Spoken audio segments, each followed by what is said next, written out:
This is Top Accolade Global News Update. I am Abiodun Mohammed. Chinese President Xi Jinping will make a 3-day visit to Saudi Arabia this week, meeting the king and de facto ruler of the world's biggest oil exporter. The Chinese leader will arrive on Wednesday for only his 3rd trip abroad since the coronavirus pandemic began and is first to Saudi Arabia since 2016. The visit followed an invitation from Saudi Arabia's King Salman to bolster historic ties and strategic partnership between the two countries, the official Saudi press agency SPA said on Tuesday. Initial agreement worth $29.26 billion will be signed during the bilateral summit, SPA said. China's Ministry of Foreign Affairs confirmed the visit in a brief statement on Wednesday morning. Ministry spokesperson Hua Chunying said Xi would make a state visit to Saudi Arabia and attend the first China-Arab State Summit and the China GCC Summit in Riyadh. The visit comes as China looks to deepen its relationships with countries in the Middle East amid growing strains in its ties with the United States and other Western nations.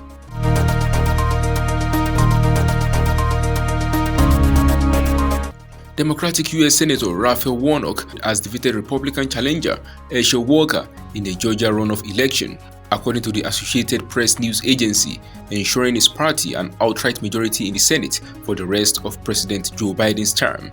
With Warnock's victory on Tuesday, Democrats will have a 51-49 Senate majority, gaining a seat from the current 50-50 split. Following John Fetterman's victory in Pennsylvania, there will be a divided government, however, with Republicans having narrowly flipped control of the House of Representatives. In last month's midterms, Warnock led Walker by 37,000 ballots out of almost 4 million votes cast, but fell short of the 50% threshold needed to avoid a runoff. The senator appeared to be headed for a wider final margin in Tuesday's runoff, the AP said.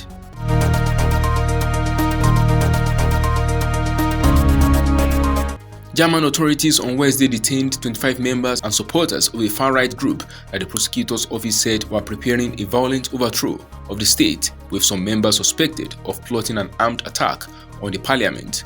One active soldier and several reservists are among those being investigated, a spokesperson for the Military Intelligence Service told Top Accolade News. The active soldier is a member of the Special Forces Command, it said.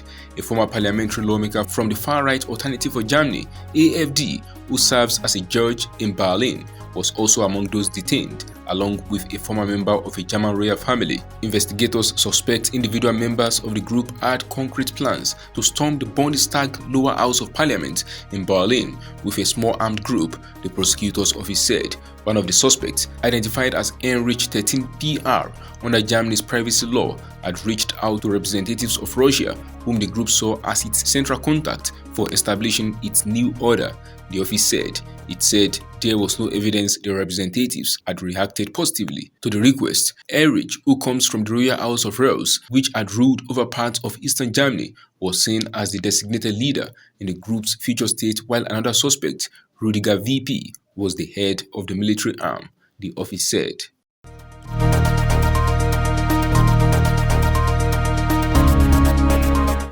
The European Commission has requested the formation of adjudicating panels at the World Trade Organization as the next step in 2 trade disputes with China. The disputes, both brought to the WTO at the beginning of the year, concern alleged Chinese restrictions on EU companies' right to use a foreign court to protect their high-tech patent and on trade with EU member Lithuania.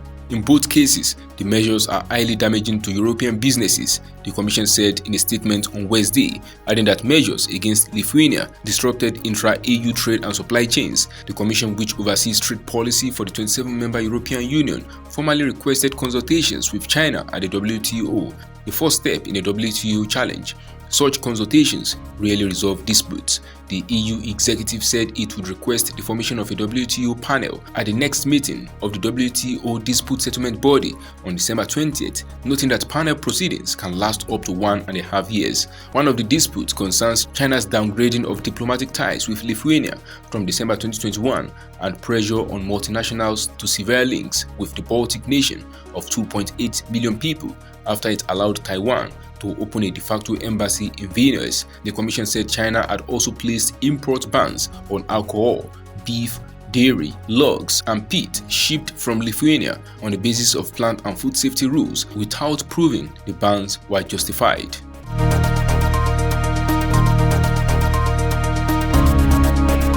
An Australian court has fined Uber Technologies $21 million Australian dollars for threatening cancellation fees it never charged and overstating fare estimate on some rides. The penalty, announced on Wednesday, was less than the competition watchdog wanted.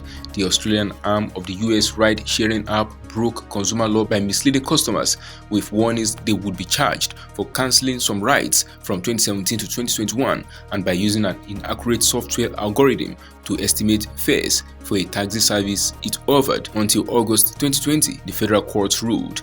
Uber said in a post on its website that it apologized to Australians, in quotes, for the mistakes we made, and we have since proactively made changes to our platform based on the concerns raised with US, end of quote. Judge Michael Hogg O'Brien said in a written ruling that by supplying inaccurate information on its smartphone app, Uber would be expected to lead a proportion of consumers to alter their decision and not proceed with the cancellation and perhaps deter future cancellations while distorting demand for its service. That is the size of top Accolade Global News Update. You can follow us on our social media platforms as displayed on your screen. Happy midweek.